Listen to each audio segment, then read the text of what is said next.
I mean, all we seek is an open playing field for U.S. companies to compete, right? And we are confident, and we've seen this time and time again, when that open playing field is available, uh, the technology and ideas and innovation and life cycle costs of American companies often win the day. Not always, of course, but we believe competition is a good thing as long as it's open. And we have seen it be very, very open here in Saudi Arabia, which is great. This is the 966. This is the 966 episode 80. Mr. Richard Wilson, hello. Awesome. Milestone again for us. How are you? Love those big round numbers. Yep, big round numbers. Although it's weird because last week we had 3 special guests, so it felt like 3 more episodes. But we're all about efficiency here at the 966, so it was a really good one. You're more tuned to the proper protocol, because I was going, why can't this be like 3 different episodes and we can count them? But of course, when you load them up, especially on Transistor for the podcast, all the podcast platforms, it's just one. So I know you're putting that in, but yeah, I was hoping we could get a nice little bump there. Well, you got to be able to set your watch to the 966, and so we keep the styling together, especially for the audio podcast listeners, our sort of largest base. But yeah, you can watch each of the conversations on YouTube, of course, with Fahad Nazar, Dr. Aziz Al-Gashayan, and Dr. John Alterman. Just really cool 3 perspectives on the Saudi Iran deal. So like if you missed it last week, if there's any chance you missed it last week after we've been talking about it so much, it's just so good. They're all so good. So give that a listen. This week, Richard, we're back to our normal format. We'll be talking about the recent U.S. Saudi deal with Riyadh Air and Boeing, which we didn't get to provide some thoughts on since we were both in Saudi Arabia when it was announced. Yeah. And we'll be hearing from Richard about his adventure to Al-Ula and talking a little bit about our recent traveling experiences to Saudi Arabia. Richard, I'm so stoked to hear about that, which we'll get to in 1 second.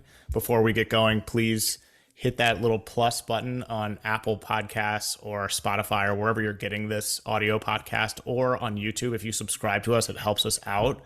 We would appreciate that. Richard, shall we? Smash. What's your one big thing this week? The Al-Ula venture, and you mentioned it. It would have been better if we could have done it together, because and this was I felt sort of like because you were going to take a run at it, and it didn't work out. And I think it might be curious to our listeners, because you probably heard a lot about Al-Ula. I mean, it's part of Saudi Arabia's significant tourism push. What is it? Can you get to it? What's it like when you get there? And my experience actually might be useful, because it wasn't a luxe experience. I mean, I decided that I needed to get to Riyadh and Jeddah like in mid-February. And I needed to do it before. I wanted to do it before Ramadan, so we're talking March. So anyway, so I hadn't, and then I'm going, okay, if I'm going from Riyadh to Jeddah, I might as well try to get to Al-Ula. Let's see what we have. So to start the beginning, and you know this well, Lucien, visas, ridiculous. It's so good now. Online, simple. Turnarounds quick. It's just. Like we've talked about, if you're just new to the kingdom, you go, oh, well, what's the fuss? For those of us who've done this over the last few decades and previous, it's quite a fuss. It's really neat. So visas, easy to get. Flights, I mean, Riyadh to Al-Ula, no problem. And I went from Al-Ula to Jeddah. So I got there on a Thursday night, which is their Friday. Al-Ula Airport, I was laughing with somebody. I think it was somebody at PIF we both know, and they were talking about the Al-Ula Airport. He says, it reminds me of Aspen. It's just like a nice little new regional airport. Very pretty. I love regional airports because they're human sized and easy in, easy out. I arrive at 10:30 at night. I couldn't, because I was late to the game, and this is one of the issues I think they're facing right now. You have the Lux, you have the Habitas Al-Ula, you have the Albanian tree. You have some Lux options, but really you need to have done that. It's about much more advanced than I have. I ended up staying at the Diamond, which I got through Booking.com, which was right outside the town of Al-Ula. And Al-Ula itself is like 200 miles northeast of Medina. So, and it's in a valley. So anyway, it was nicely located.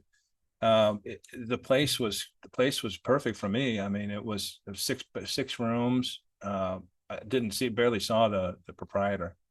I got a ride in, but the place was clean, nice shower, nice light, bunch of outlets, which is always a plus. Decent internet, decent Wi-Fi. So it was great for me. And one thing to remember if you're going to Al-Ula, and Lucien, we've talked about maybe renting a car sometime in the future if like we were there in Riyadh, and I don't think getting around is the problem, parking's the problem, but you could rent a car in Al-Ula. I traipsed around a little bit with a guy I met from Belgium, and he had rented a car, $80 for 3 days. It was a good deal, and you can go and get anywhere you want and park and that sort of thing. And you hook up on the Al-Ula experience or Visit Saudi websites, and you sort of you sign up for tours to all the different places, and they have different experiences and that sort of thing. So all that part is well run, at each of the stops, and I'll get into the stops and why you might want to go to Al-Ula. At each of the stops, nicely staffed. Saudis, a lot of them young women. There's a Taiba University Al-Ula branch right there, so a lot of the young people I met there, had gone to school locally, and they were kind of excited because at least these are jobs and lots of jobs. So the tourist experience, the access experience was good. What's missing, I think, right now is that middle market hotel. There's not a Boodle there, or there should be a Marriott Courtyard, or you know what I mean.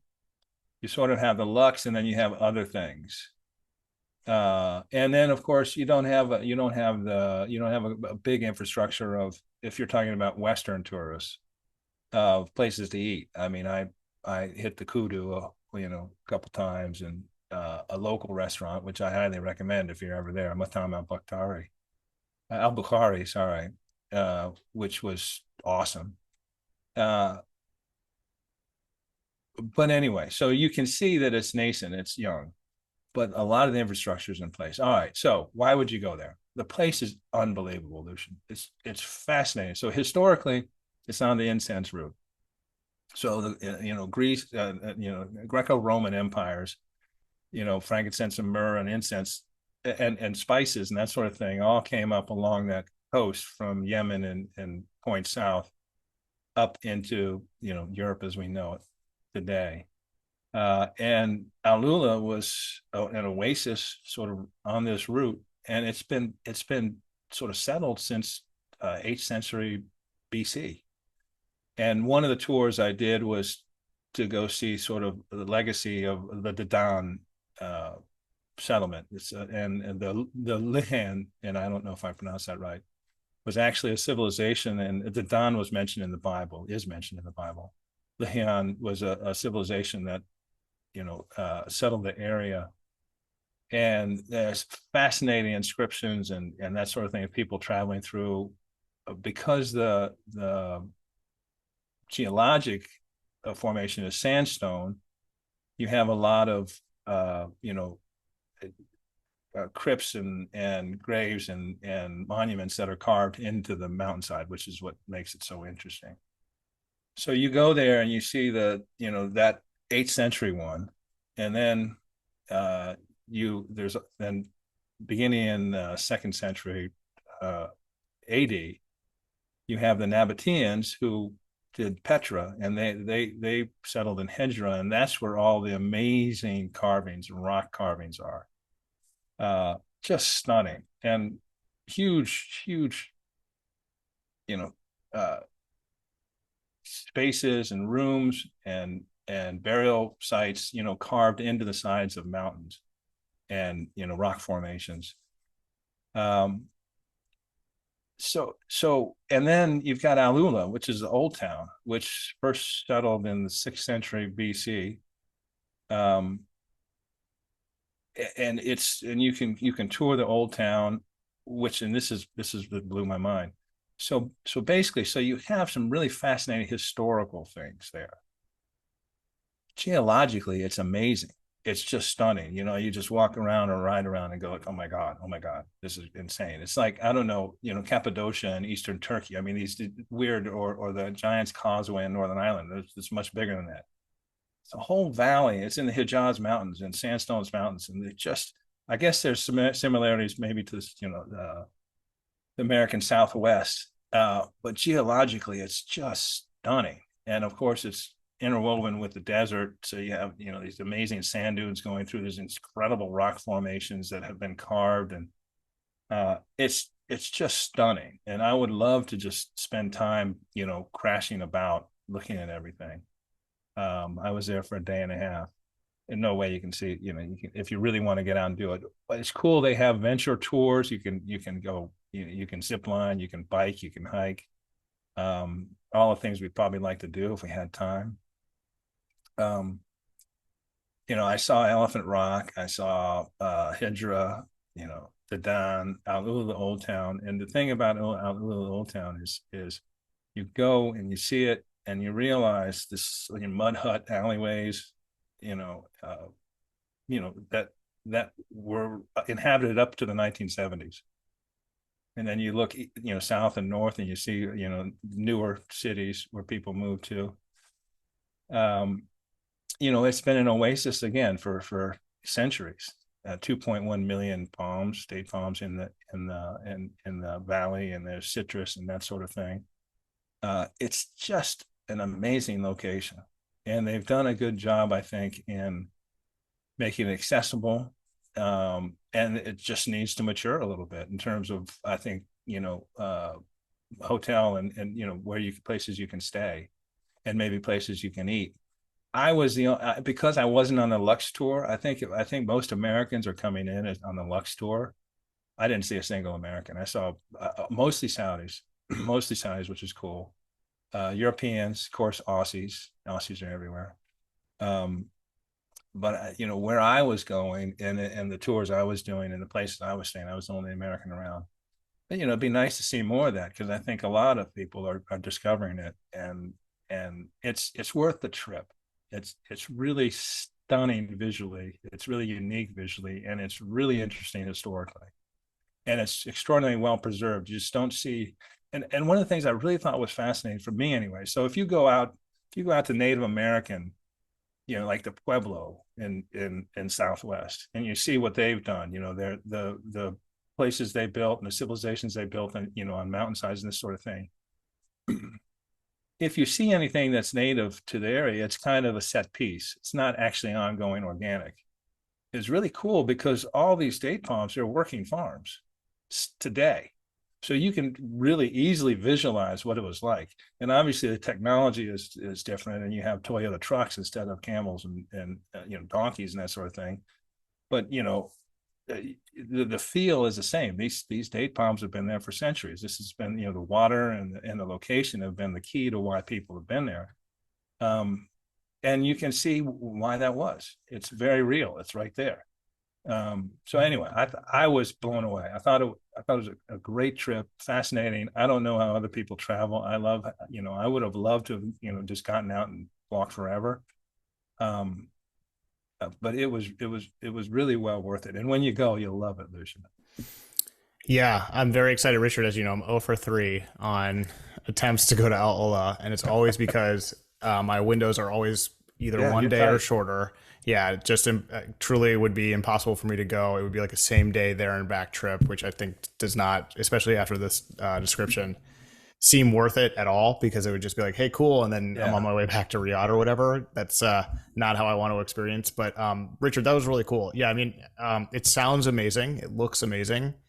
And it also, from your description, seems like the type of thing that looks amazing from the outside, but when you're there, it's just when you're inside the experience, and it's incredible just to experience in real life, not through an image on the internet, but it's just a different type of experience when you're there. Would you say that's accurate? And I think, yes, I think it is accurate. And I want to make clear, I mean, I think there are plenty of travelers who want to go there. Like I couldn't go see the Mariah because I hadn't made an appointment. I hadn't made a scheduled anything or gotten a ticket to any event. And it was too late when I got there.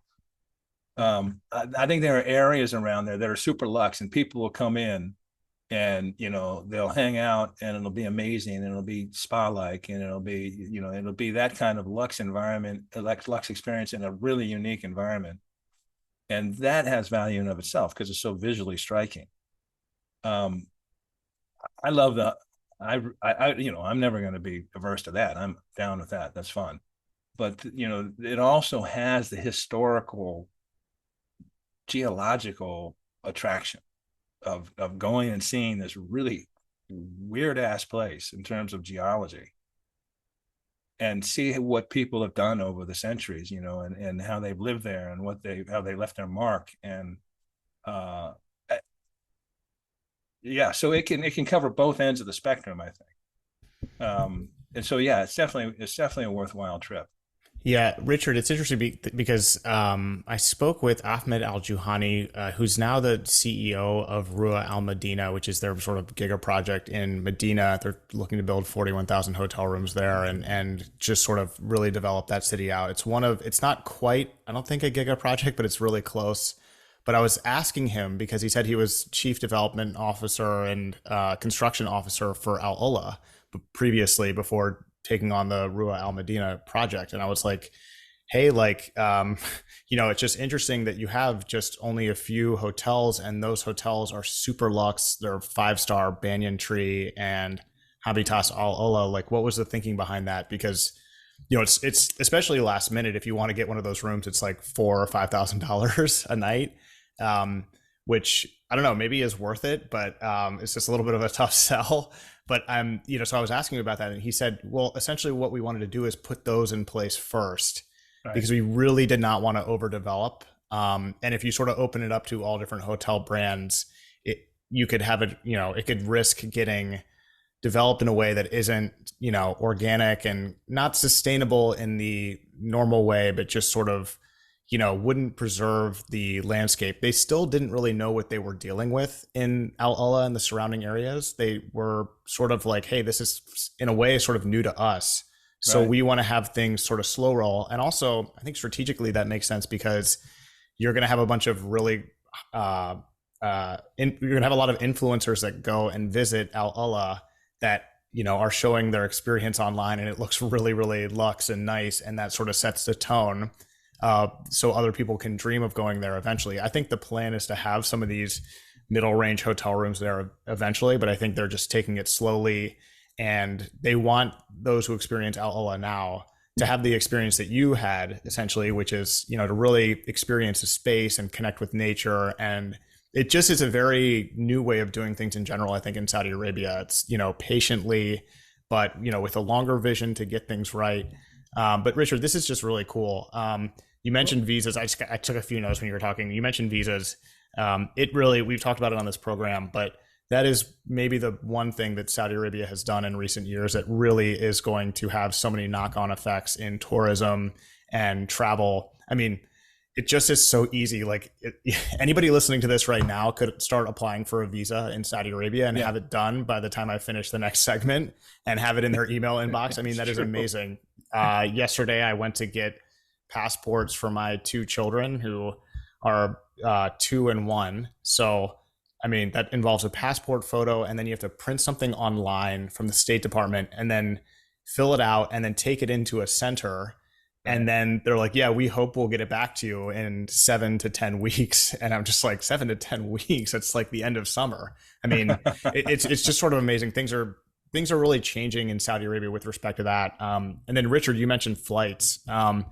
You can also fly into another airport nearby. Somebody was telling me, and it's a 2-hour drive from that airport. So I looked at that. It's one of the reasons why I couldn't really go, because the flights to and from Al-Ula are at certain times of the day. As you said, it's a regional airport, so it's not like you can go every hour. But you know, that they can handle that kind of air traffic is really cool. And then Richard, I just wanted to mention, you mentioned Aspen. Aspen is the scariest airport in the entire world. Flying into it, it's at the top of a mountain. And if there's any weather at all, you're like, oh my gosh, I'd really, really prefer to fly to Denver and drive in. How about the physical thing? Is it, I think it was Aspen, maybe it was Vail. I don't know. But, a nice new regional airport, maybe. But but it's not scary to fly into. It's out, in between the mountains and stuff. I mean, on the valley floor. Yeah, Richard, but that's so cool that you went and you got to. I think it sounds like too, like you've left the door open some to experience more of it. It's not like you got it and you're good, but that you got a really good feeling. That's a good point. And yes, I could go and spend more time there. And I think you make a good point too. They really, they need to thread the needle between sufficient stock in terms of hotel rooms and decent, places to stay, and not overdoing it, and preserving the pristine nature of it, and manage it properly. So I absolutely get how they're going about it. And I think it's interesting too. A place like the Diamond that I stayed at, is making some nice money, and there'll be more like that. It's essentially, like I said, it was a hostel or Airbnb, but there's other places like, and I got it through booking.com. You'd appreciate this. So on the booking.com, it said, you settle up with the proprietor. Okay. All right. So when it was time to settle up, I realized, and I had a buddy there who helped me out named Sammy. Hi, Sammy. How you doing? I'm sure you watch the show. But you have to pay in cash. So I didn't have enough reals to do that.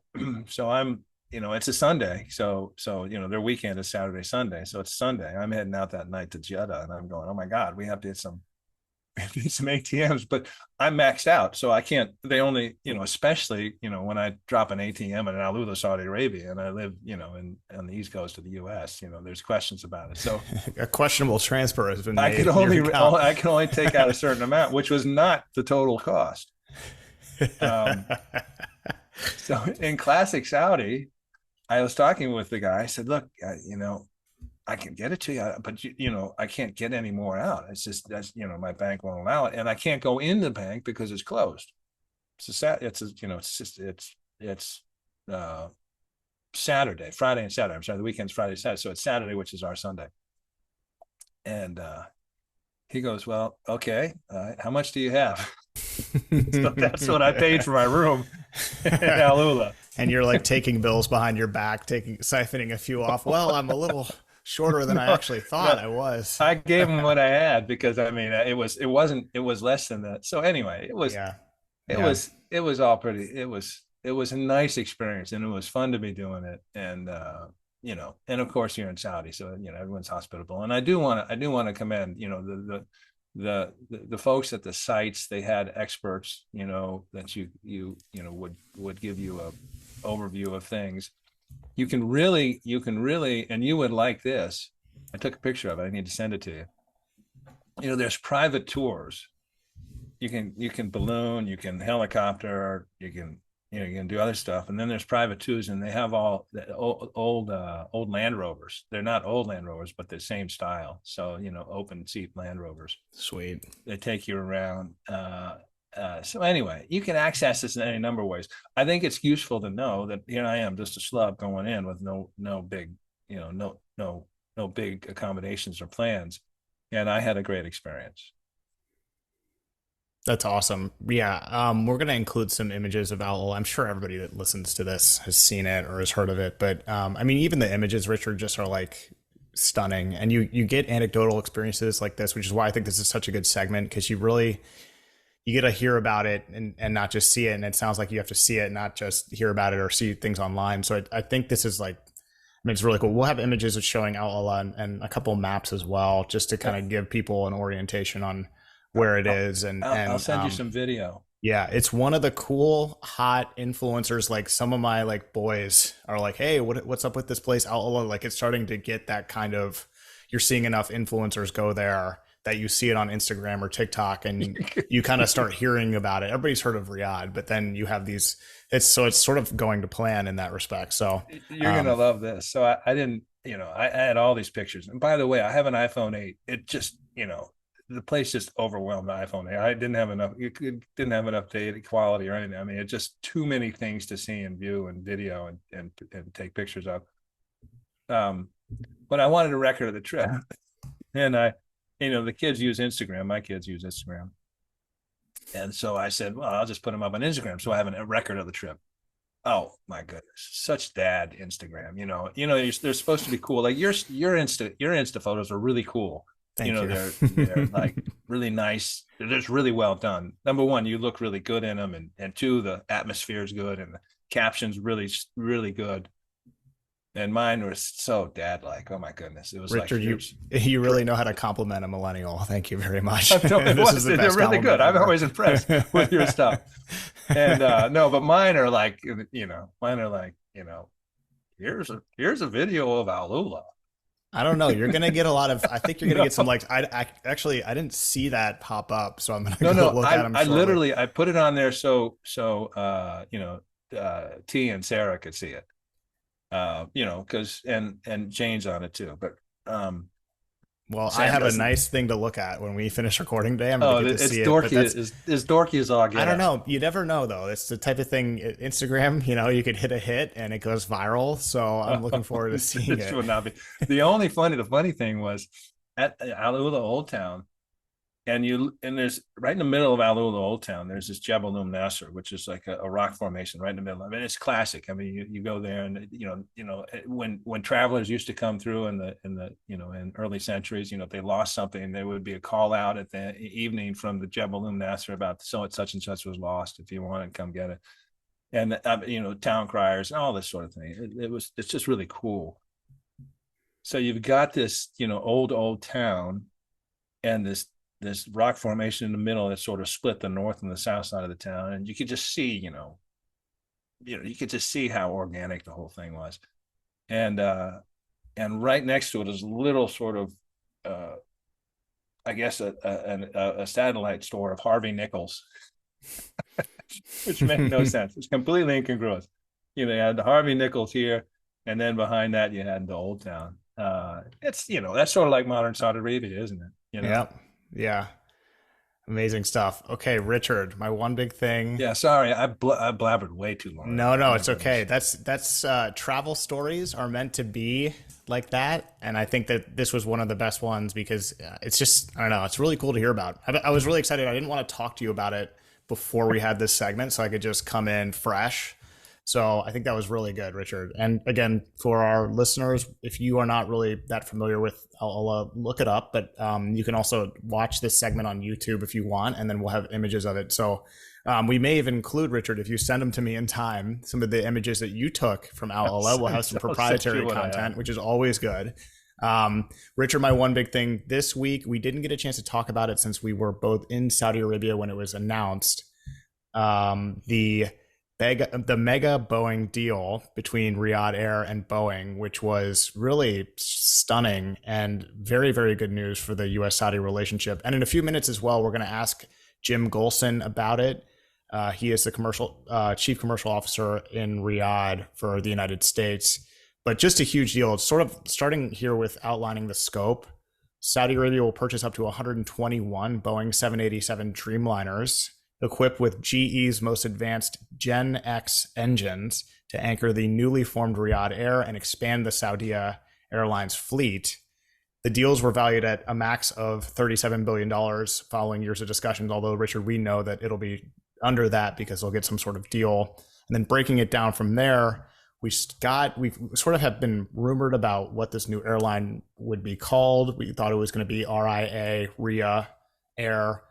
So we kind of got some reveals in that respect, but breaking it down, Saudia ordered 39 planes with options for 10 more, and Riyadh Air, the newly announced airline, will get 39 as well of the two largest models, and then options for 33 more. So that solves, Richard, the lingering question of whether the new airline that was long rumored would replace Saudia, would sort of, what would happen with Saudia if there was a new airline? Is there room for two? And I'll get back to that in a second. So Riyadh Air issued a press release. It was sort of a big deal. It was Yasser Al-Rumayyan and Her Royal Highness Princess Rima in a signing ceremony with Boeing, and I think Tony Douglas, the new CEO of Riyadh Air, who comes over from Etihad, a Brit, who will be leading it up. They had this signing ceremony, and it was just sort of like the image was just, hey, the U.S. and Saudi commercial relationship still going strong. This is a huge deal. So the airline itself hopes to serve 330 million passengers, attract 100 million visits by 2030 to Riyadh, and service 100 different destinations, which is really cool. And then you got sort of the reaction from Washington. Karine Jean-Pierre, the White House press secretary, praised the deals. You saw Tony Blinken as well say that it was really good that it was happening. Of course, Princess Rima bint Bandar, Saudi Arabia's ambassador to the United States, described the deal as a demonstration of the enduring strategic partnership between the U.S. and Saudi Arabia. And Richard, it's just not Saudi Arabia these days if we're not adding a separate but still significant announcement on top of this in the conversation in the same span of time, one that would stand on its own as a big news item. But the kingdom also announced another new airline in the same time frame, NEOM, the ambitious development in Saudi Arabia, which includes Sindola, Trojena, Oxagon, and The Line, has announced that it will have its own airline as of 2024. The operation will begin initially with existing aircraft, but then plans to transition to ultra-modern aircraft beginning in 2026. And then this is a quote from CEO Klaus Gorsch of the new airline. Quote, "Our resorts will be going live in early 2024, so we need to service that demand quickly," talking about the need for existing plane technology. Initially retrofitting existing aircraft with existing technology, but come 2026 and onwards, there will be new innovative aircraft, of course, whether it be electric, hydrogen powered, or supersonic, and next generation interiors coming online from us. So that pretty much aligns perfectly with all things we know about NEOM right now, and we'll leave it at that for now. Taking stock of this deal, speaking more about the Boeing Riyadh Air deal, Richard. Number one, I think you can't ignore the timing of the announcement here right after the Iran-Saudi deal was brokered by China, raised some eyebrows and emphasized some frowns in Washington. I'm thinking of a frowny face, and then you highlight it in iMessage, and then you add the emphasis. I think that was sort of the reaction in Washington, but, it was also a little bit optimistic about what's going on. So, maybe 5 days, 6 days after that was announced, you have this massive deal, which was huge. And I don't want to oversimplify it or say this is anything more than a coincidence, but imagining the 1-2 punch of that China brokered deal with then this announcement of a massive order to Airbus in France, the media pundits freaking out over here in the USA would, be a little overwhelming. So it's really good news for Boeing and GE and the US Saudi relationship for sure. Second, on that front, there are probably many holes in the ceilings at Boeing HQ from high velocity corks flying into the ceiling from champagne bottles on this one. Not just because it's a huge deal, but it's incredible validation for the Dreamliner. As Wall Street Journal notes, these wide-body jets are popular among world airlines because they're more fuel efficient, and they have the ability to profitably carry passengers on long-haul international routes. Each carries a list price of about $300 million, but there are discounts when you buy in bulk, like many things in life, and that applies to planes as well. And we don't know the level to which there are discounts on these planes, but I bet they are fairly steep given the need to get the deal done. And Richard, as you know, it's been a rocky road for Boeing since the start of the pandemic, and even a little bit before that. U.S. regulators have forced Boeing to pause deliveries of the 787 to address quality concerns including between late January and late February of this year. Deliveries were previously on hold for more than a year, ending in August, and for a 5-month stretch from late 2020 to early 2021. So yeah, Boeing has had a rocky road here. So they're not just celebrating the size of this deal, which was large, but also validation for the Dreamliner, which is now hitting its stride. Third, Richard, I think as if we needed more evidence, we did not. The new airport in Riyadh, big investments, new giga projects, infrastructure projects, Saudi Arabia and Al-Ula, as we just discussed. Saudi Arabia is definitely 100% serious and dedicated to tourism as a major driver of the economy by 2030 and beyond.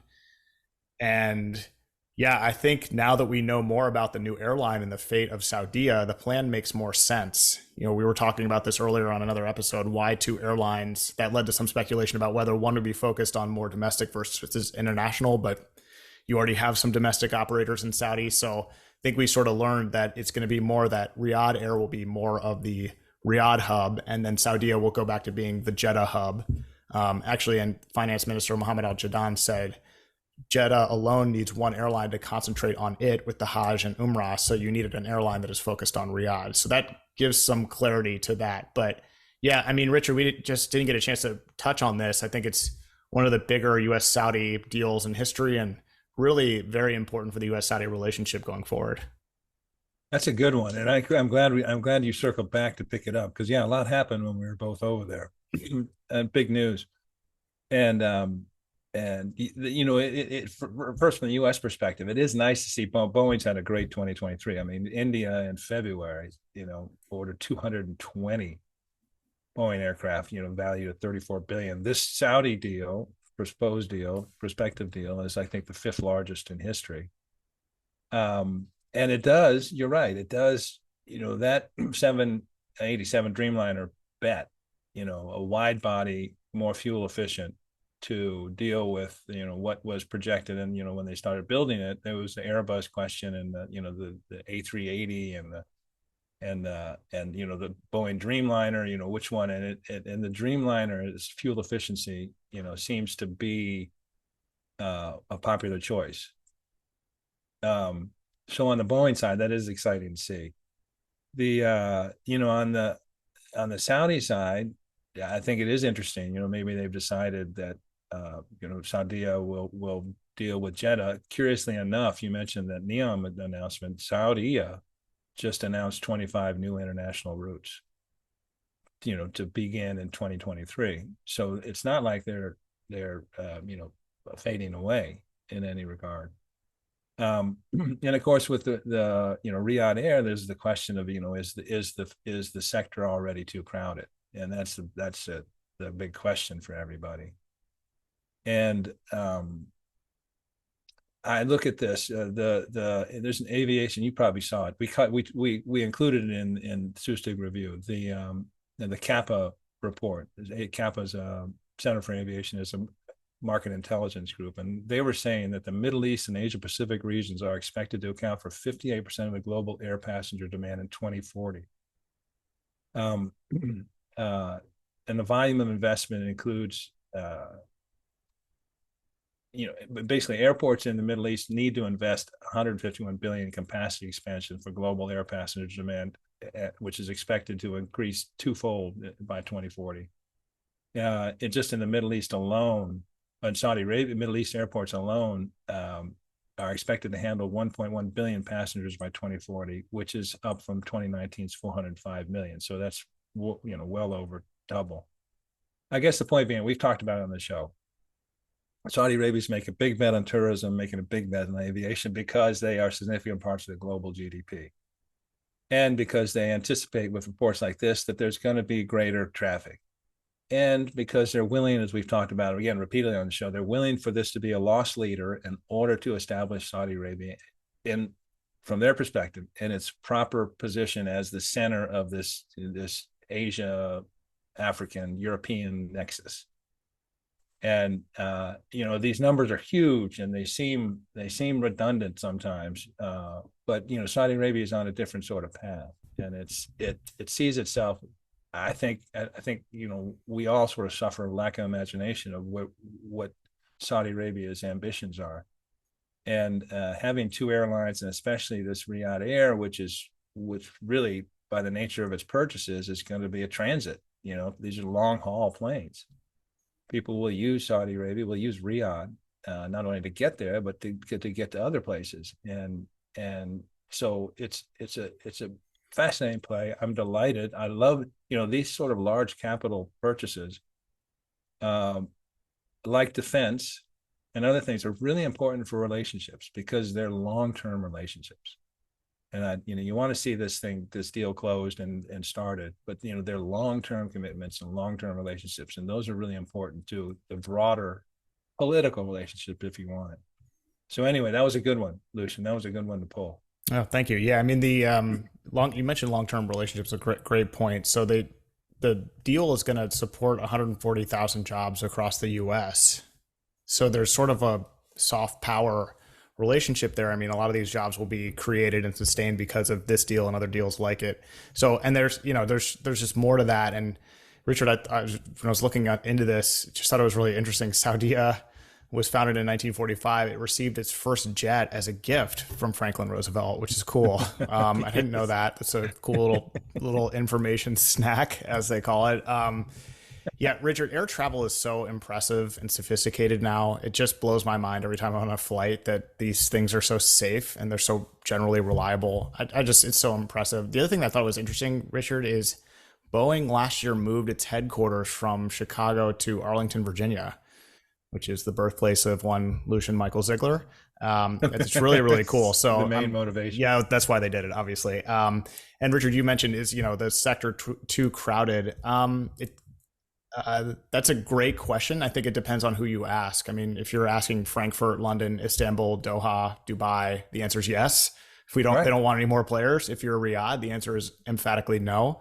But I think the plan here is to sort of create a larger market or expand the market as well to accommodate some of these new players. To sort of maybe, as you know, a new airport coming in by 2050, which should be globally one of the best and very impressive. So they're hoping to make the market share for the Middle East larger. So maybe we'll be less crowded if they enter. We're going to see how it all plays out. But yeah, maybe a rising tide lifts all boats. But as you know, if you look at the projections in the Middle East and Asia Pacific, it's very positive. And the sort of bright spot, one of the brightest spots in terms of projected growth. And Saudi Arabia is very clearly saying, okay, we want, we're coming for our share of this. Mm-hmm. And like I said, it may not be economical initially, but in terms of their larger project, it makes sense. Yep. Richard, what do you think? Let's get to our conversation with Mr. James Golsen, Senior Commercial Officer for Saudi Arabia and Bahrain. He's just a great combo. We have the pleasure now of speaking with Mr. James Golsen, Senior Commercial Officer for Saudi Arabia and Bahrain, and Counselor for Commercial Affairs at the U.S. Embassy in Riyadh, a role he's held since 2021. Mr. Golsen's career has taken him around the globe and back again. Previously, he was Senior Commercial Officer in Moscow from 2019 to 2021. And before that, he was at the U.S. Department of Commerce as Executive Director of Asia. He's held top-level commercial roles at embassies across Asia, including Chennai, Thailand, Shanghai, Myanmar. James, thanks so much for joining us on the 966. Thank you. It's a great privilege to be here with you. James, we are delighted to have you. And we have to do a couple of things, a little backstory here. We have to do a shout out to our friend, Steve Lutz. Mm-hmm. Steve is Vice President, Middle East for the U.S. Chamber of Commerce, a good friend of ours. And he was a guest on the 966 a few episodes ago. Well, a really good episode. I recommend it to you. And afterwards, we were just talking, and I said, I'm headed out there. And he said, you've got to see my friend Jim Golsen. And he said, whatever you do, you got to go see him because he's doing great work out there. He's extremely active. He's bringing the community together, promoting U.S. business interests. So he was very complimentary, James. And as it turns out, my timing was good. I got to come by your pad out of the DQ, which is a lovely gathering spot. With its own podium, I might say, Lucien, I might add. It's nice in the backyard. It's got a nice podium and a big sort of stage. Did that come with the house, James? It did. It's not custom built. Richard probably walked right to it. But let's talk about your experience in Saudi Arabia, and let's start with Lucien alluded to it. He talked about he noted all the places you've served. Can you talk a little bit about your journey with commerce, like as Lucien said, Shanghai, Thailand, and that great wilderness, Washington D.C., where you were for a time? But please tell us about this. Yeah, absolutely, Richard. Thank you. I think when we do well as commercial officers, as foreign service officers, we're in markets that are complex and are growing. And so I've had the good fortune of starting my career in Shanghai, China. This was the early 2000s. Things were really booming. It's great training ground. I mean, it was nonstop action. And frankly, in hindsight, it prepared me for what I'm doing now in Riyadh. And then I certainly got the bug there in China, went over to Thailand, and Thailand has an incredible American business community. really learned the ropes, working with high-level policy engagements with U.S. companies. Then from there over to India, which again, just incredible complexity, incredible opportunity. I covered Chennai, Bangalore, and Hyderabad. Just a great posting, very dynamic market. Following that, I had the opportunity to open our office in Myanmar, in Burma, and that was really a career milestone. Everything was new. They were just adopting Western technology for the first time, so incredibly exciting. And then, yes, off to Washington, D.C. for a few years, and took my lessons there, and it's a whole different game there, of course, and we can talk about that if you like. And then over to Moscow for 2 years, which was a really challenging post, but an important post. We were trying to navigate some difficult currents while at the same time supporting what existing trade was happening there. And fortunately, the opportunity arose to come to Saudi Arabia before things really went south in Moscow, and I jumped on it because I knew a lot of colleagues in the private sector and in the diplomatic service that worked here. And they said, what's going on in Riyadh, you cannot miss. So my journey has been a very fortunate one. I've really sought out those opportunities where there's complexity and where there's growth, because I think that's where people in my position can try to add some value. So I'm really grateful for the journey I've had to date. That's fascinating, and it is funny how that works. Talented people sort of find interesting places, and so when you were in China, that was right when they joined the WTO. Exactly. And I had worked at the U.S. Chamber of Commerce previous to my government service, and I worked on China's WTO ascension. And yeah, China was and remains, one of the most complex markets. But as I said, an incredible training ground. Just every challenge that you can imagine, which gives again people in public service the chance to problem solve on behalf of U.S. companies. Well, and let's bring it up to date, because your timing in Saudi is fascinating too. And you arrived there in July 2021, in the midst of a lot of change. I mean, it's, as you mentioned, it's an exciting time, and as your colleagues and friends said, you really want to be here in Saudi. So you arrived, it's sort of still COVID, sort of a little bit of, everything was still dampened by, COVID protocols and that sort of thing. But what's your experience been since you've been in Saudi Arabia? And my understanding is you're extremely active. You're bringing together, convening people out there all the time. So it sounds like you're going nonstop, but tell us about what it's been like there now, close to, in a few months, it'll be 2 years. Yeah, no, it's been extraordinary, honestly. So when I arrived, we were just coming out of COVID. And so what that means is there was not a lot of public engagement. So there was a really pent up demand for that kind of engagement. And so I seized that opportunity, as you say, to convene multiple events. But, I did not come to Riyadh with a background in the Middle East. And a lot of my colleagues have, and I really do value their experience. But in a way, I think it helped me, because I kind of arrived in Saudi Arabia at this time of profound change and really didn't, have that reference point of what it was 5 to 10 years ago. Certainly learned a lot from my friends and colleagues that have been here for 20 years. And again, I incredible respect for the work that they have done. But, arriving in Riyadh, you just sense the energy straight away. And whether it's the government, the private sector, the giga projects, people were working hard, 7 days a week. Clearly some real time pressure to accomplish Vision 2030. And so the challenge for me was to get up to speed quickly. And I did do that by convening folks who had been here a long time.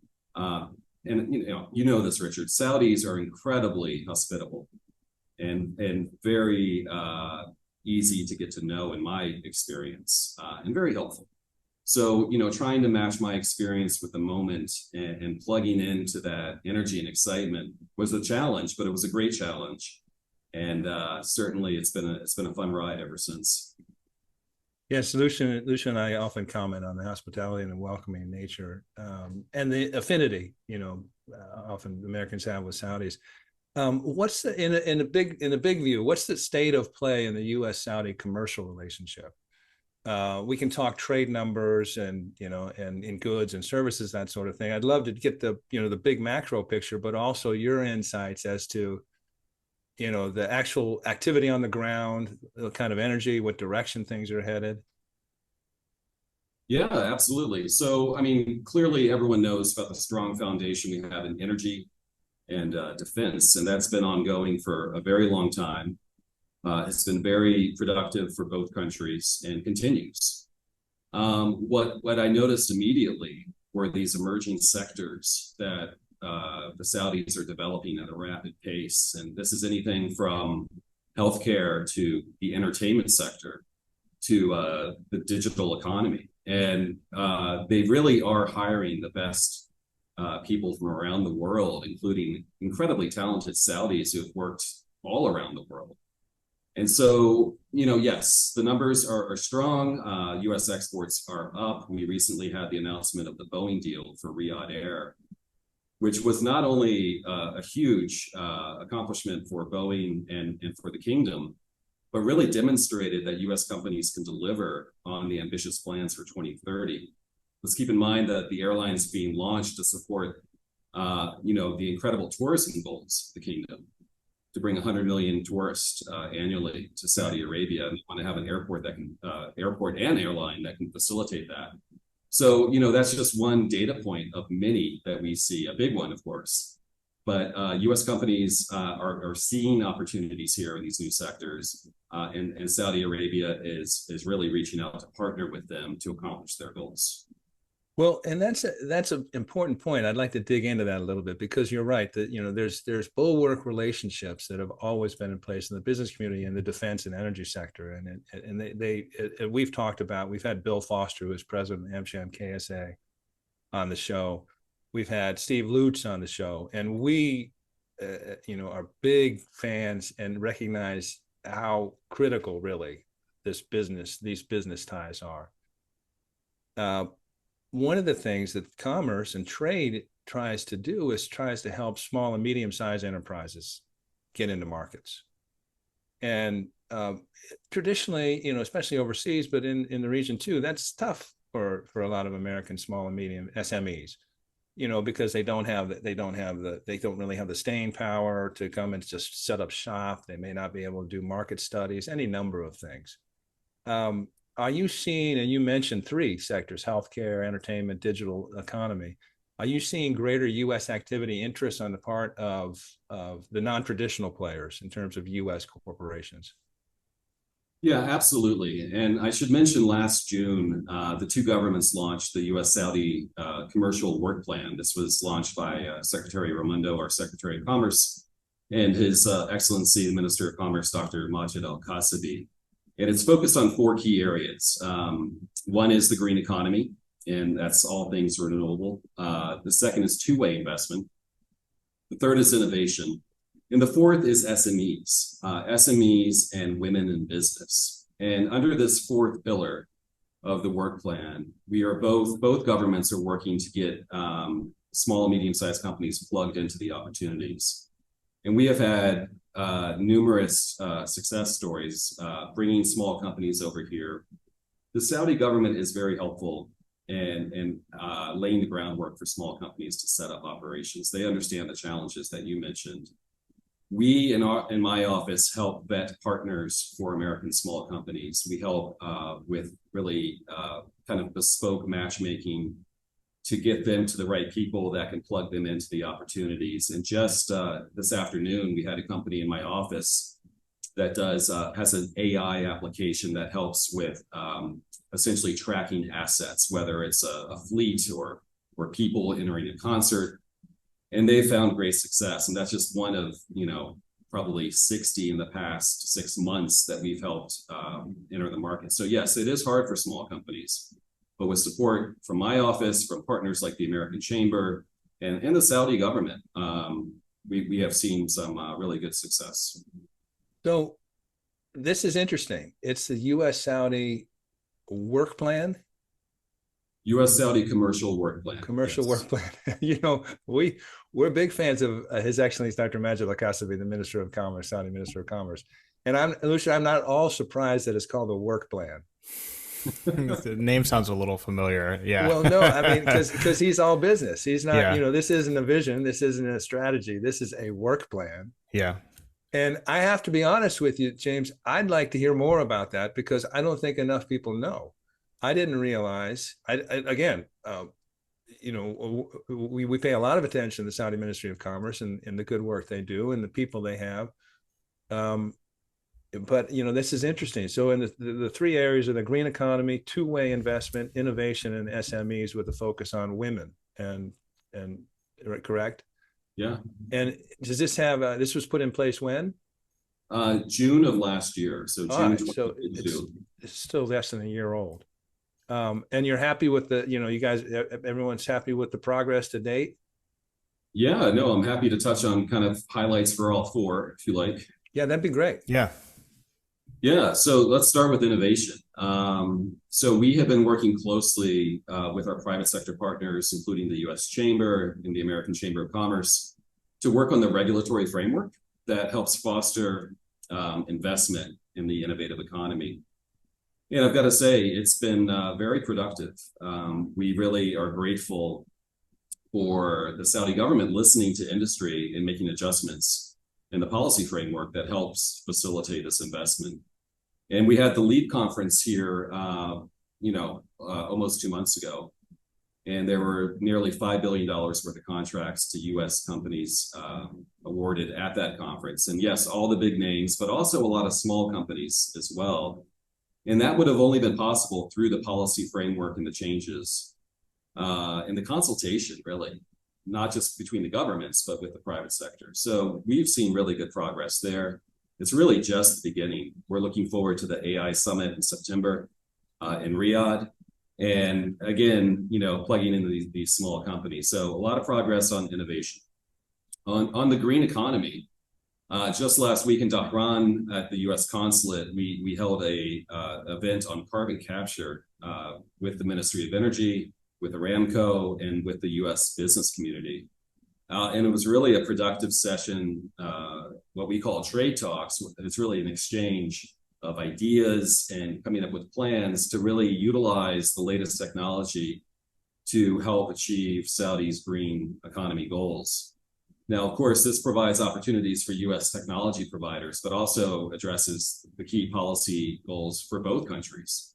In the U.S., of course, we have the Inflation Reduction Act, which is creating all kinds of opportunities and new regulations that companies are just beginning to figure out. So that is also a very exciting space. About 3 weeks ago in Riyadh, we did a similar event, but focused on third country investments and working with Saudi companies and U.S. companies in places like Egypt and Morocco and Jordan to build out that infrastructure for the green economy. So really kind of pragmatic, business-focused discussions about how we can start these projects. Yeah, go ahead. No, I didn't want to interrupt you. That's excellent and really informative. It speaks to something we talk about there on the 966, and we talk a lot about the changing relationship, the U.S. Saudi relationship, and at the policy level, we're not going to worry about that here. But Saudi Arabia looking obviously to diversify its political relationships, to maintain its key commercial relationships that trend east, certainly in terms of energy, and they're trying to refashion the U.S. Saudi relationship. And I think what we talk about, and Lucien, I think you'll agree, is on the 966 is we're all for this, because if it's a competition, the U.S. American company, American technology, American minds is perfectly well suited to compete and succeed, which is why I love hearing this, because this is a real conversation about let's lay out the framework, the regulatory environment, and let's see what you have. Yeah.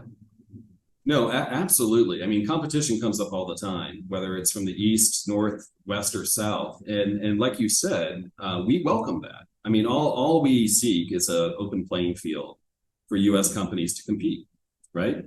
And we are confident, and we've seen this time and time again, when that open playing field is available, the technology and ideas and innovation and life cycle cost of American companies often win the day. Not always, of course, but we believe competition is a good thing as long as it's open. And we have seen it be very, very open here in Saudi Arabia, which is great.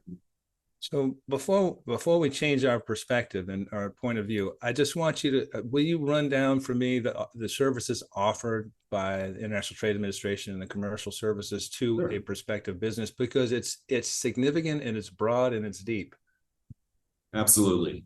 So we can start with commercial advocacy. And this is anytime a U.S. company is bidding on a public tender, we will work with that company to develop a strategy to advocate on their behalf with the Saudi government decision maker. So this is something we use for high profile projects. There's no cost involved. And Saudi Arabia is one of the largest advocacy case countries for the United States in the world, most of which are successful. So that's for the big companies. Then we can talk about what we do, call it a single company promotion. And you mentioned that we do convene a lot of events. You've been to my house before, and since I've been here, I've had 52 events in my house. Wow. Promoting U.S. companies or U.S. associations, and it's been great. And so we can do that at a hotel. We can do it at the embassy or at my residence, depending on the type of event we're looking for. But typically the goal is to really promote a company and what they're doing that's new, their solution, and turn out the right kind of crowd of Saudis. And we've had great success with that.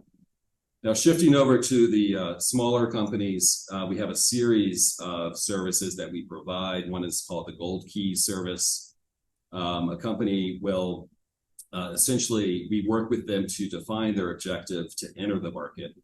And then we do a very structured matchmaking to achieve that objective. And that can be with Saudi business families, Saudi companies, the government, distributors, agents. It varies every single time. So that's a very popular service. The Gold Key service is fee-based, right? It is fee-based, yeah.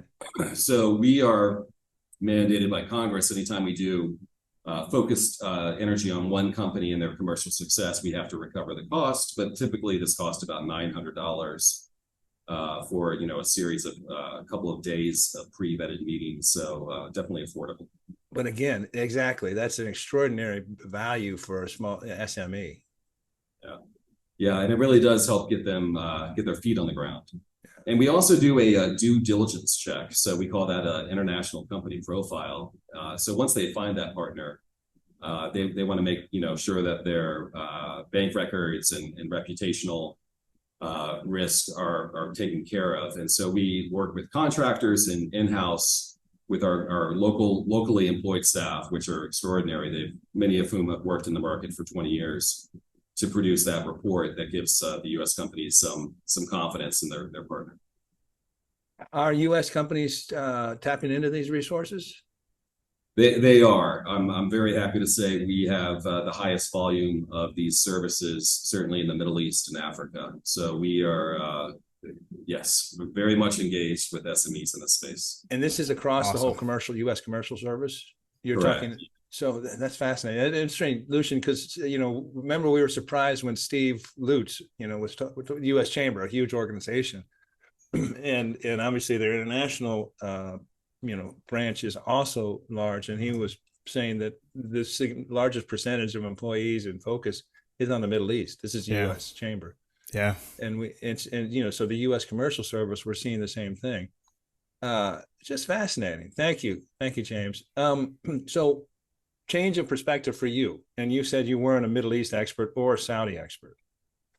Can you talk but here you are, you land in Saudi Arabia about, really interestingly enough, if Vision 2030 was announced in June 2016, a lot of the implementation, a lot of the momentum, you started to see 2020, 21, about when you arrived, and really picking up now.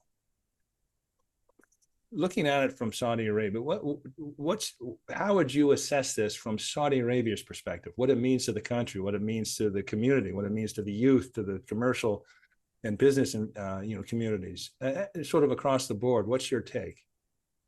Well, as I think you both know, Saudi is a very young population, right? 70% under the age of 35. And across the board, everyone we talk to, the vision is inspirational. I mean, it's very ambitious. They've already accomplished certain key elements, for example, women in the workforce. So, key elements of the vision have been accomplished, but incredible ambition as well. We see the giga projects, we see NEOM, and I think it gives people inspiration that there is hope, and there's not just hope, but this incredible goal in mind for the country, and people are behind that. And so the young people of Saudi Arabia, by that I mean people 35 and younger that we deal with on a regular basis, are incredibly excited about what's happening here. So it's a great time to be here. It's a huge amount of optimism. It really is the filter that every Saudi we know looks at themselves now, is the Vision 2030 filter, sort of where we're headed, what we're trying to do, what we're capable of doing.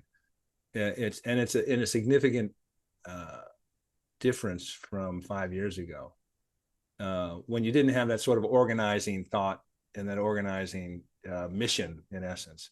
So I'm going to ask you to speculate, which responsible people don't do. What would you like to see see vis-a-vis the U.S. Saudi business environment between here and 2030? 2030 being the sort of a benchmark where Saudi Arabia wants to achieve some percentage of its goals.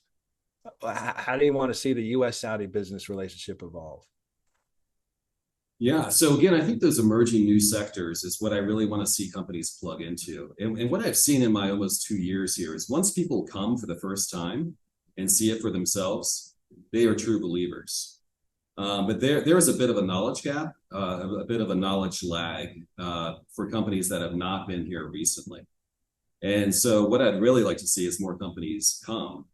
And when they do come, they talk to multiple people. They talk to us, they talk to the Saudi government, they talk to expats, they talk to Saudis, as they should, and make their own judgment.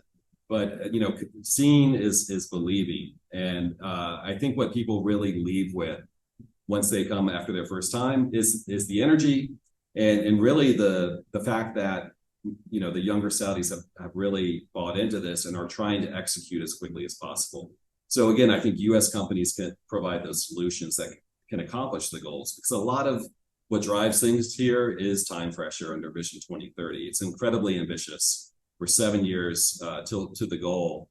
And so if companies come in with a solution that can help achieve that, objective X within that time frame, they will find the doors wide open. New ambassador coming in, Michael Ratney, is he there yet? I mean, is he on the ground? Do you know the status of that? And is there excitement for his appointment and his position there? No, he is not on the ground yet. He has been confirmed, and so we do expect him in the coming weeks. There is absolutely excitement, both from the business community and from everyone else in Riyadh. So we are very eager to welcome Ambassador Ratney in a few weeks' time. We're delighted. I mean, as observers of Saudi Arabia and as champions of the U.S.-Saudi relationship, especially U.S. interests in the region, it pains us. Martina Strong has done a very good job. She's an extremely capable diplomat, but it pains us to see that, of this last 7 years, 5 of those, we haven't had an ambassador on seat in Saudi Arabia. And that's just that's a political, problem here at home. This has nothing to do with it, but we're delighted that Ambassador Ratney has been confirmed and will come out and be able to be there on the ground, because it does make a difference. Yeah, absolutely. And you mentioned Martina Strong, our charge d'affaires, almost 5 years in Riyadh, and incredible advocate for U.S. companies. And so I know the business community here, and we all wish her nothing but the best. But yes, having an ambassador here will be incredible. If I'm Ambassador Ratney, I'd implore Martina Strong just to stay on a little bit longer, just so I can hang out with you and learn all that you've learned in 5 years. Because so often, I've been here 5 years, I gotta go, or they're moved out. But it'd be nice if they had some overlap, because as you say, there's a lot of experience and wisdom and being on the ground there. James, could I ask one more question? And it kind of plugs into Richard's first question. When you found out that you were going to be moving to Riyadh, what was the first reaction? Like, what was the first thought you had in your head about this? I mean, because you hadn't spent a lot of time there. I mean, you have a lot of experience traveling around the world, but in that, I mean, you get the news that you're going to be the commercial officer in Riyadh. How did you feel? Like, what was your reaction? So, I mean, honestly, I was excited because before I opened the door to that opportunity, I did my research. After being around as long as I've been around in the foreign commercial service, I talked to loads of people, both in the private sector and in my predecessors. And so I had a sense of what to expect. So honestly, I was excited. But equally honestly, when I got here, I didn't realize how much was going on. So it was a nice surprise. I will just mention one more thing on the SMEs and women pillar. We are bringing a delegation of Saudi women startups to the United States in May, and they're going to Washington, Detroit, and the Bay Area, San Francisco. And so, part of what I said about companies coming here and seeing it for themselves, we also feel the responsibility to take Saudis to the U.S. And these Saudis that we were bringing are incredible. Young women, startup leaders, most of whom have at least 3 to 4 different jobs, all of whom have capital. So they're not seeking, venture capital, they're seeking ideas and partners. And so, we're incredibly excited about this because some of the smartest people in the world that I've dealt with operate in this space. And we really look forward to plugging them into kind of the broader U.S. business community just to raise awareness. Yeah, and there's no better sort of little mini. Richard and I use the term ambassadors when these things happen because it's just like nothing does a better job at showing Americans and the other way around, like the real Saudi Arabia when they meet people like this. It's amazing. Mr. James Golsen, Senior Commercial Officer for Saudi Arabia and Bahrain, joining us from Riyadh. Thank you so much for your time, James. This was awesome. No, thank you both. Really a pleasure to be with you, and thank you for having me on.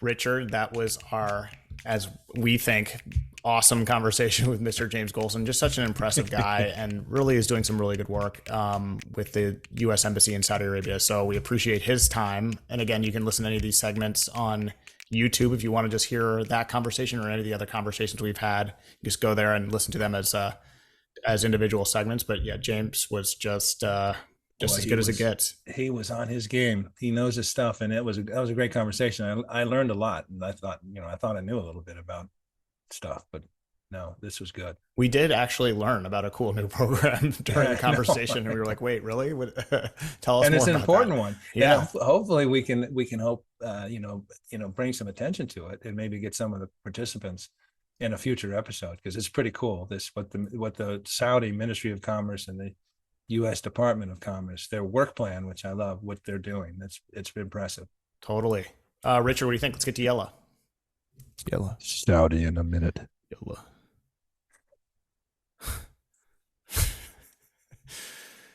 All right. Number one. Maybe you haven't heard, but it's all around, big news. Saudi Foreign Minister Prince Faisal bin Farhan Al Saud and his Iranian counterpart, Hussein Amir Abdullahian, have agreed to meet during the ongoing Muslim holy month of Ramadan. Quote, during the call, a number of common issues were discussed in light of the tripartite agreement that was signed in the People's Republic of China. The two ministers also agreed to hold a bilateral meeting between them during the ongoing month of Ramadan, unquote, according to the SPA. Richard, the relations between Saudi Arabia and Iran are warming up like butter on a hot skillet right now. It's going so quickly. Not just the two ministers speaking this week, but China's Xi Jinping and Crown Prince Mohammed bin Salman, who, I should just sort of inject here, is now prime minister. So he's head of state. So these types of bilateral calls are more appropriate. They also spoke this week. They discussed a wide range of subjects, including the Saudi-Iran deal. MBS voiced appreciation for China's initiative, which is an interesting word, to support, quote, efforts to develop good neighborliness between Saudi Arabia and Iran. Make sure you give our latest episode a listen with our tripartite of guests, our trio of guests, John Alterman, Aziz Al Gashayan, and Fahad Nasser. Just you get three really good expert perspectives on what's happening. I mean, this is a very important story. So, I mean, we're a little jealous. We're a little jelly over here in the U.S. that China was the one to broker it, but it's good. This is a good thing. It is a good thing, yeah, and it's the U.S. is happy, says the official line, and I think there's some truth to it. Is that they're glad regional partners are talking with each other, and any kind of deconfliction is a good thing. I think and I know we get excited about it. I think all our guests would agree. This is just sort of this doesn't eliminate centuries, decades worth of distrust and concern, awareness about each other, but it is a commitment to try and improve things, and certainly up the level of communication and the level of diplomatic contact, and that's encouraging. And I think it's from the Saudi perspective, I mean, it reaffirms from me two things. One, it was interesting, and Aziz Al Gashayan mentioned this, and I think it was a really good point. He was referring to Crown Prince Mohammed bin Salman talking about wanting the whole region to prosper, not just Saudi Arabia, and I think this is how MBS thinks. He in the 2018 Future Investment Initiative. Were you at that one? 2018? 2018, no. That was the one.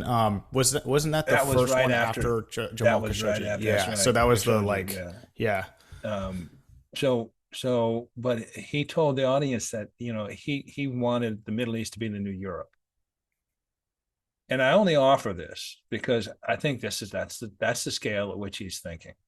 And he sees, deconflicting, which he's spent a lot of time over the last 18 months, deconflicting the region, so it's more amicable, and you can accomplish a little bit more and get some work done. Is a key part of that. So I think this is something that for the Saudi project is important and useful, and they really like to have better relations, or at least workable relations. And obviously they'd like to see some progress in Yemen, some sort of resolution there.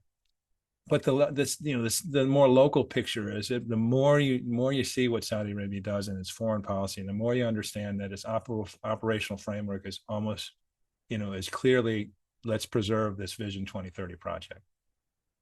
We have to get someplace economically, socially, in terms of our future, assuring and securing our future. And this project is how we're going to get there, and we have to protect it no matter what. And part of that is better relations throughout the region. Definitely. And Richard, the other option here is to just keep going with the status quo, which is not good. So, I mean, you just got to root for this. I mean, you got to hope that it sticks and that they work things out, and that China has some sort of enforcement levers to pull, I guess. But I mean, maybe they just don't need that. We'll see. I mean, I don't see Iran, as I mentioned to Aziz when we talked with him, I mean, I think it was Aziz.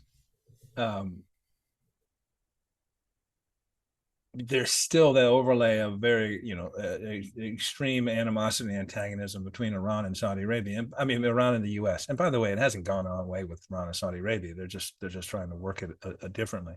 Mm-hmm. And so, Saudi Arabia is very concerned about a potential Israeli strike on Iran. What does that mean? Collateral damage. I mean, it's clearly they haven't been able. The U.S. Policy hasn't been able to reduce Iran's meddling in neighbors or its push on its nuclear program. So, what was in play wasn't really working for Saudi Arabia's purposes. So they take this tack. Yeah. Richard, Yallah number 2, also related to the previous topic. Saudi Aramco deepens its push into China with $3.6 billion in a refinery deal. Aramco is buying 10% of Rongsheng Petrochemical Company, one of China's refining giants, for 24.6 billion won, or $3.6 billion, in a move that expands its presence in the world's biggest energy importer. Bloomberg reports it's the second deal in 2 days that will boost Aramco's exports to China and adds up to commitments to ship nearly 700,000 barrels of additional oil a day to the country for conversion into chemicals. Yeah, I mean, again, again, if you sort of like the Iran, agreement, if you sort of step back and look at it, what makes sense, this makes sense. This is a primary. Its primary market is that way: China, Korea, Japan, Asia in general, and securing guaranteed offtakes of your product is the holy grail. So these are two projects that do exactly that, and it's so it's a win. They've been talking about this for some time, and it's kind of interesting because the one deal is a greenfield refinery project they want to do. The other is they're buying into an independent refiner, which is kind of different. They usually send a lot of their primary customers are state owned. So this is a little bit of a, it's kind of interesting deal, and it is a very interesting deal, and it secures them. But again, they've been trying to build this all around the region. They have a $7 billion project with South Korea on petrochemicals, crude oil to petrochemicals. They have a pre-positioning storage agreement with Japan. They've been chasing a really significant refinery, a petrochemical plant with India. Yeah. For some time, which has run into some political issues in terms of local communities and that sort of thing, and they're looking to sort of spread it out. But that's expected to be a huge multi-billion-dollar investment. So they're really trying to engage their primary customers. Yeah, and this is, like you mentioned, part of a years-long push into Asia because that's the growing market for them. So this isn't like the timing of this isn't we just did 2 big deals with China, right on the back of everything going on. This has been in the works for a while. But yeah, I mean, that's, it's just these are big deals. And this, I'm glad you said the word holy grail, because that's everything. Getting the customer in place just makes it a snap. Yeah. So well said. Number 3, Saudi Arabia is launching soft money schemes worth a total of $234 million available to both local and international companies over the next 3 years in its ongoing effort to launch a local film and TV industry almost from scratch. The Saudi Cultural Development Fund officially unveiled its so-called film sector financing program during the Ignite the Scene event dedicated to the film industry held in Riyadh recently. Yeah, Richard, we've talked about the growing TV and film industry in Saudi Arabia and the booming cinema industry in the kingdom, across the kingdom. Thought the story was really good. It includes an interview or a reference to an interview that Variety, where the story was published, with Najla Al-Omer, who's the Cultural Development Fund's Chief Strategy and Business Development Officer. She said the soft money's in a pot and is split into 2 parts, one allocated for loans that amounts to 154 million and the other for investments amounting to 80 million. So they've got this fund set up and they're going to start investing just to ignite everything and kickstart everything in Riyadh. Also, Richard, I thought this was interesting in the article. Eligible projects do not have to be shot entirely in Saudi Arabia, but they need to meet local cultural criteria, and at least 25% of the spend has to be invested into Saudi Arabia. Also, 25% of the crew must be made up of Saudi nationals, so you have that sort of knowledge transfer, experience spillover element to this. So yeah, very cool. Yeah, I mean, it's more incentives, key incentives. I mean, this is, I guess they also have in place a 40%. They'll provide 40% in incentives, in cash back essentially, for productions that use a Saudi crew and talent and that sort of thing. Yeah. They're making, they're doing everything to make it easy to come. And by the way, the couple of blockbusters that I guess the Kandahar one with Gerard Butler, I don't think is out. Is it? I have no idea. Is it out? I don't think. Yeah, and then the Desert Warrior with Anthony Mackie. I don't think that's out either. One was filmed at Al-Ula and one was filmed up in Tabuk. But both big blockbusters, and they should be out at some point. And I suppose when they come out, it'll bring even more attention to the, what Saudi Arabia is trying to sell, which is extraordinary backdrops and settings for films, along with, hopefully, as they develop it, some the people, the technical and skilled people available to do it. That's the challenge.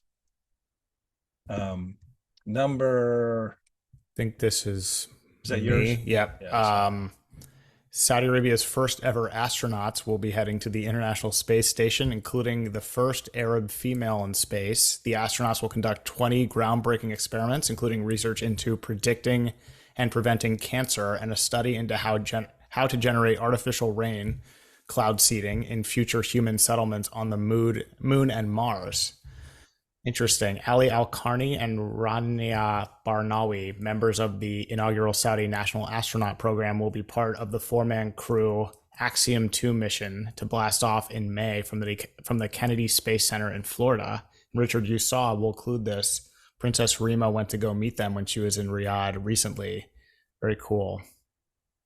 Yeah, this is fun. Actually, getting into it. So just for the record, I mean, these would be the second and third Saudi astronauts to go to space. The first was Sultan bin Salman Al Saud, who flew as a payload specialist on a space shuttle mission in 1985.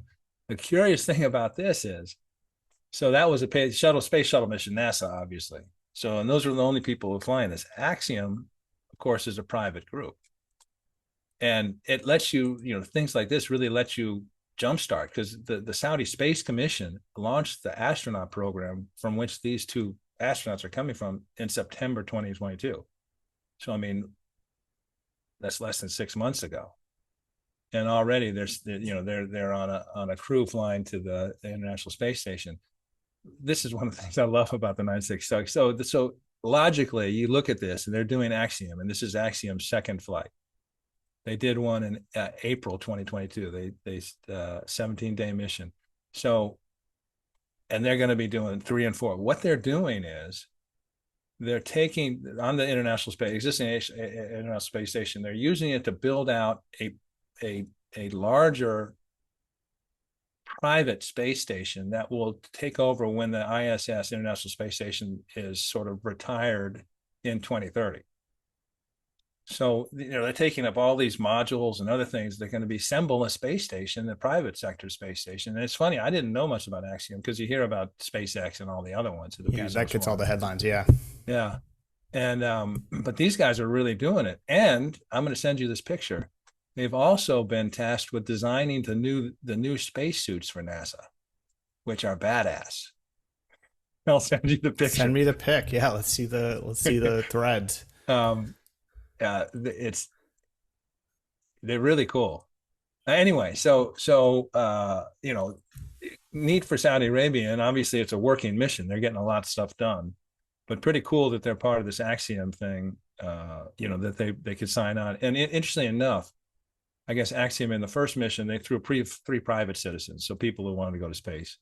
But future citizens are really going to be just skilled and astronauts and people who are trained and tasked for helping build out that private station. I'm sending this to you now. Yeah, super cool. Richard, Yallah. Oh, this is you. Sorry. Is this me? This is you. Yeah. All right, Saudi. Saudi Arabia's Ministry of Industry and Mineral Resources plans to invest $1.07 billion in specialized local supply chains for small and medium enterprises in the kingdom as part of the Investment Opportunities Initiative, the Saudi press agency reported, quoting a ministry spokesperson.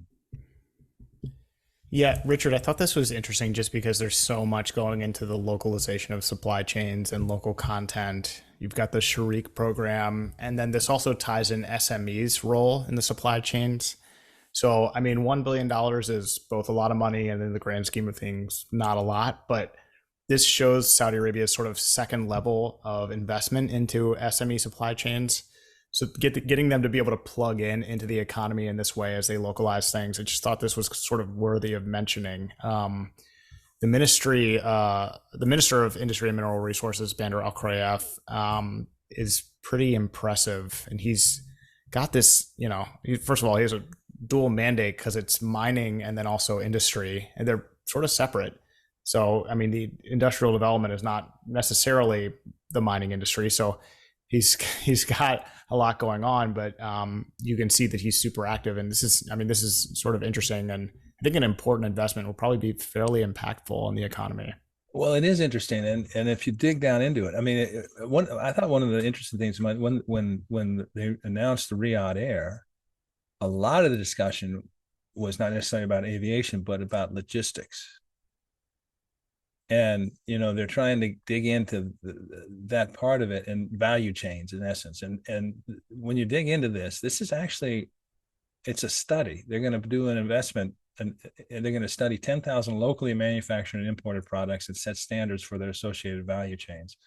A ministry official explained that as many as 100 investment opportunities targeting small and medium factors would be generated, covering several sectors supporting the national industrial strategy, which we've talked about. So, they want to expand. This is in service of their goals to expand the industrial base to 36,000 factories by 2035. I was curious because Munshaat is responsible for SMEs. So they don't really cross boundaries here. This is really a study that will allow them to get a better handle on all these supply chains, who's doing what,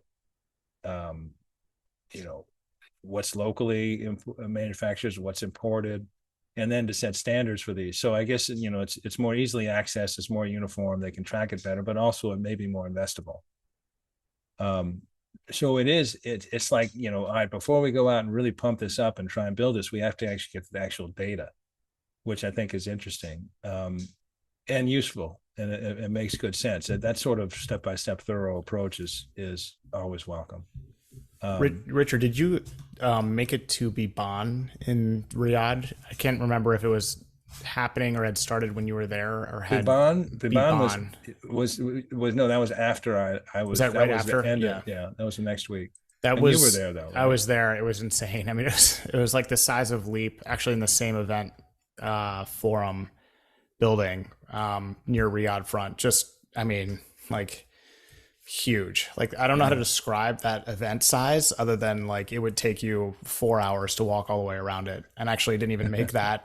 But it just shows you what they're doing with SMEs and how important they are. Because Richard, you and I know since the U.S. Saudi Business Opportunities Forums in 2011, 13, and 14, or I may have those dates slightly off, but those three forums, SMEs were a huge part of it. They've always really wanted strong SMEs, and they've always wanted to have the supply chain get more and more localized, but they're really doing it now. So you can just see that. So anyway, really interesting. Richard, Yallah number 6, and the final Yallah, the Red Sea, Saudi Arabia, has been named one of Time Magazine's World's Greatest Places 2023.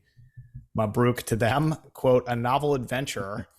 Saudi Arabia's bold move, branding a 10,800 square mile tranche, including coastal and desert areas as, quote, the Red Sea, which aims to run 100% on renewable energy, and includes an initiative to make the destination the world's largest certified dark sky reserve. All things we knew, but it's very cool to see in Time Magazine sort of get this nod. This is rad. It is a big deal. And it's, maybe it's premature in the sense that I don't know if these things are ready. I think we just got to notice that, they just announced that the 3 initial hotels that were supposed to be close to be ready in March will be closer to end of 2023. But yeah, this speaks to, what they're doing. I mean, they've taken, 125 miles, pristine coastline, 90 islands. They're going, develop only 22 of them. And they, what a destination place. And I love this stuff because it's the sort of place you can go and veg if you want. But I kind of like to do stuff. So, I mean, it's also a place where you can go do a bunch of stuff. You can snorkel, you can, mountain bike, you can hike, you can, do all sorts of things to get closer to the experience. So it's pretty neat. Yeah. Eventually, so this is interesting. The first phase, the destination will see 16 hotels and 3,000 keys this year in 2024. 16 hotels. Most of them really, really sweet, Four Seasons, yeah, and the higher end ones. Similar playbook, right? That try to get that going, and then exactly. Yeah. I just think it's really cool that the dark sky reserve thing is interesting. There's more and more coming out about how light pollution is just sort of making things, making the sky just not the same as it was, for people growing up in your generation or for my generation.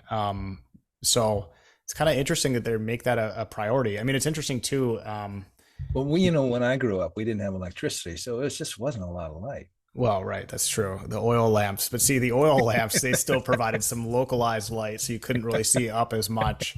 Richard, out here in St. Michael's, the stars are astonishingly bright. I never had this growing up, but it's funny, like when you go to Riyadh and you look up at night and you're in downtown Riyadh, really any city, you see 0 stars, even if it's clear, because it's just, there's so much light going on. So I love that. I think it's so cool, and I feel like that will help you reconnect with nature when you're out there. They're thinking about things that are sort of, they're like new and on the cutting edge. I just think that's awesome. I love that. Yeah, it's something. These are destination sites, worthwhile going. We talked about Al-Ula. It's worth going. Mm-hmm. Richard, a good episode 80 here. Thank you very much. Let's get back next week. We will have another normal episode back next week. And we didn't have a chance to wish Ramadan Kareem to all of our listeners and viewers. Maybe we did actually last week. It was right before. So also we had a nice, in the Sustic review to all our friends. That was included there. Nice work. Yes. So Ramadan Kareem to all those observing, and we will see you next week. Richard, thank you.